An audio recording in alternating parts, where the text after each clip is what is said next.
Hey guys, welcome back to the channel. I just want to do a short video of how to grease the bearings of your idler pulley. Sometimes your car may be making some noise. This might be the culprit. So I'm just going to show you a quick video of how this is done. I'm going to first start by removing the bolt, the center bolt for the idler pulley, just to gain access to the bearings compartment. Now there is a covering over the actual bearings that we first need to remove. I'm just going to be using a small screwdriver just to remove this. And this is a very delicate piece of plastic, so ensure not to damage it when you're removing it from the idler pulley.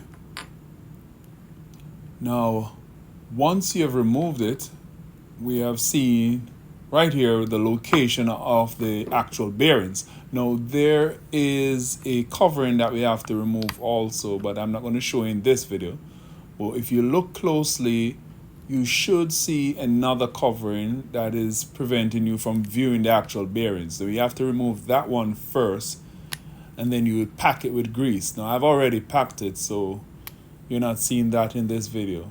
So what you're actually seeing is the grease that has been packed where the bearings is located. Now you want to ensure that you put adequate amount of grease in the location, but not too much that it cannot be locked with the orange covering after you finish. You can just test it just to ensure that you're not hearing any sound. Once it has been fully packed with grease, you shouldn't be hearing any sound, because that's what's causing the noise that you're hearing, the absence of grease. So once you're finished, you just put back over the orange covering over the bearings, and you're basically finished.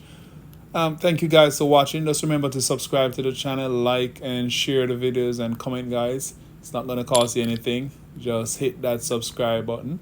Thank you guys for watching, and I'll see you guys in the next video.